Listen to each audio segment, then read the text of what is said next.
Hello everyone, আমি Supriya. Welcome back to my channel. তো আজ সকাল সকাল উঠে স্নান করে পুজো দিতে বসে পড়েছি, কারণ আজ যাব পুজো দিতে। আর আমাদের এই কালনায় খুব বড় মহিষমর্দিনী পুজো হয়, খুব বিখ্যাত। আর এই পুজোটা শুধু কালনাতেই হয়, সেই কারণে খুব ভিড়ও হয়। আর এইদিকে আমরা বেরিয়ে পড়েছি, এখন অটোতে উঠে পড়েছি। দিয়ে ওই দিক থেকে দিদা আর মাসি আসবে পুজো দিতে, আর আমি গন্ডি কাটবো। আর ভিড়ের কারণে আমাদের মাঝ রাস্তায় নামিয়ে দিয়েছে, এখন হেঁটে হেঁটে যাচ্ছি গঙ্গা। দিদাদের জন্য দাঁড়িয়ে থাকতে থাকতে গরমে একদম অস্থির হয়ে গেছি, ঘেমে। আর এই যে এসেছে দিদা আর মাসি। তো এখন আমি গন্ডি কাটবো, তাই গঙ্গার দিকে যাচ্ছি। গঙ্গা থেকে স্নান করে একদম মন্দিরে ঢুকবো গন্ডি কাটতে কাটতে। আর এসেই দেখছি গঙ্গার পাড়টা ভিড়। একটা দুর্ঘটনা ঘটে গেছে। দুর্ঘটনা হচ্ছে, ছেলে মায়ের সাথে স্নান করতে নেমেছিল। মানে ছেলেটার বয়স হচ্ছে 12 বছর। দিয়ে স্নান করতে করতে হয়তো ডুবে গেছে, সাঁতার জানে না।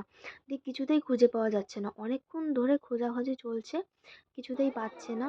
আর এইদিকে একটা ভাই হারিয়ে গেছে, ওর বয়স হবে হয়তো 6-7 বছর। দিয়ে ওর মার নামও বলতে পারছে না, ওর নামও বলতে পারছে না, ও কিছুই বলতে পারছে না। দিয়ে এখন হয়তো ক্যাম্পে নিয়ে যাবে, দিয়ে প্রচার করা হবে। যাই হোক, আর ওদিকে কিছুতেই খুঁজে পাচ্ছে না। আর আমাদের এই কারণে নামতেও দিচ্ছে না স্নান করতে। আর নামতে না দিলে আমরা পুজোও দিতে পারবো না, সেই কারণে ভিড় হয়ে গেছে। আর মেন পুজোই বন্ধ হয়ে গেছে, ছেলেটাকে খুঁজে না পেলে নাকি পুজোই হবে না। সবাই বলছিল নাকি এই ছেলেটা, কারণ এও হারিয়ে গেছে আর ওকেও পাওয়া যাচ্ছে না। আর ছেলেটার বাবা বলল যে না, এই ছেলেটা না, আমার ছেলে আরও বড়, 12 বছর বয়স। তারপর ওকে ক্যাম্পে নিয়ে যাওয়া হলো। আর এইদিকে খোঁজাখুঁজি তো চলছেই প্রায় 1 ঘন্টা ধরে। আর এদিকে বাড়ির ফ্যামিলি, ওর মা বাবা খুব কান্নাকাটি করছে। আর কিছুক্ষণ পরেই ছেলেটাকে পাওয়া যায় ওই নৌকোর পাশে।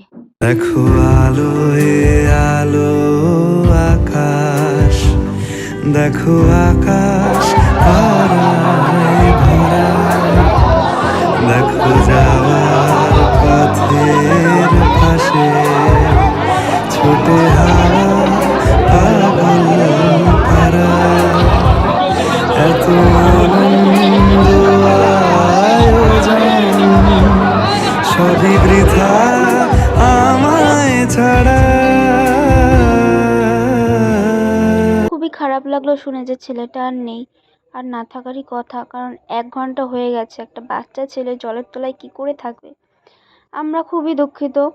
আর এদিকে স্নান করে গন্ডিটি কেটে তারপরে পুজো দিতে চলে এসেছি। আর এই যে দেখতে পাচ্ছ তোমরা, ঠাকুরের কত জিনিসপত্র, মানে একটা সংসারে যা যা থাকে সব এই রানীমার কাছে আছে।